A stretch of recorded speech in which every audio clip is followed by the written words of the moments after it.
Morgan Stanley memberi rekomendasi underweight pada saham PT Goto Gojek Tokopedia Tbk. Pandemi COVID-19 memang membuat digitalisasi konsumen Asia Tenggara bertumbuh pesat.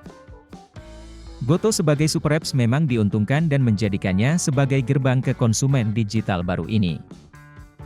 Goto adalah salah satu aplikasi super terkemuka di seluruh wilayah Indonesia, dan kami yakin Goto dalam posisi tepat untuk menangkap peluang, jelas analis Morgan Stanley Asia Mark Goodrich dan Dawei dalam riset 19 Juli 2022. Terlebih ada peluang pertumbuhan struktural yang berkelanjutan konsumen digital. Selain itu saat ini tengah dalam siklus pemulihan pasca COVID-19. Namun Morgan Stanley memiliki keraguan karena jika Goto dibandingkan dengan dua rekan aplikasi super lainnya yakni CLTD dan Grab memiliki target pasar yang dituju alias total addressable market kecil. Tak hanya itu, Goodrich meragukan potensi Goto mencapai profitabilitas secara struktural. Apalagi uang tunai Goto lebih sedikit. Ini dikombinasikan dengan valuasi yang sangat mahal. Kami mencatat, Goto kemungkinan baru dapat menyelesaikan masalah dan bisa menghasilkan uangnya pasca tahun 2025, jelas Goodrich dalam riset. Namun ke depan ada kemungkinan Goto menjadi bisnis yang lebih kuat dibandingkan dengan Grab karena memiliki penyertaan e-commerce dalam super apps. Morgan Stanley memperkirakan pendapatan dari total pasar yang dituju Goto di tahun 2025 mencapai 18 miliar dolar Amerika Serikat. Jauh lebih kecil dibanding TAMC Ltd di Asia Tenggara sebesar 30 miliar dolar Amerika Serikat.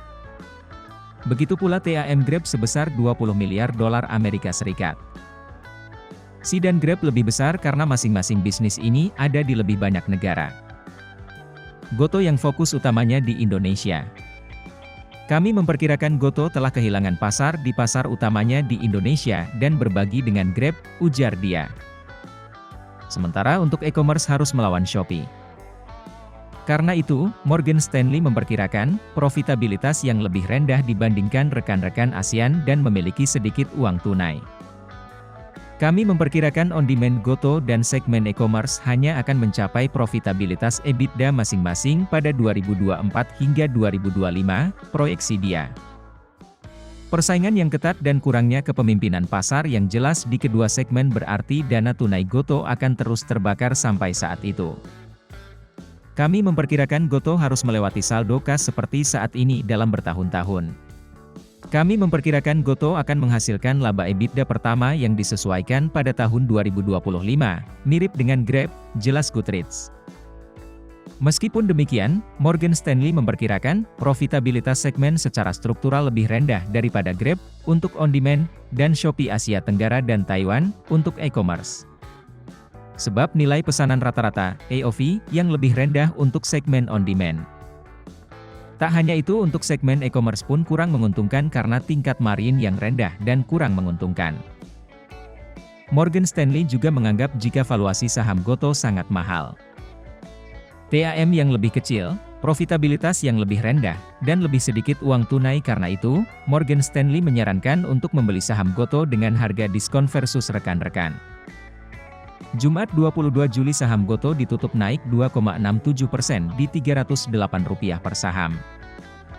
Saat ini saham Goto diperdagangkan pada enterprise value to revenue 20 kali untuk tahun 2023 jauh lebih tinggi dari rekannya di 2 kali. Karena itu, Morgan Stanley rekomendasi saham Goto untuk underweight dan target harga Rp230. Target harga kami menyiratkan saham Goto diperdagangkan di 12,5 kali 2023 EV per revenue, jelas dia. Valuasi di Rp230 wajar karena memang Goto layak menjadi lebih premium dibanding rekan-rekan.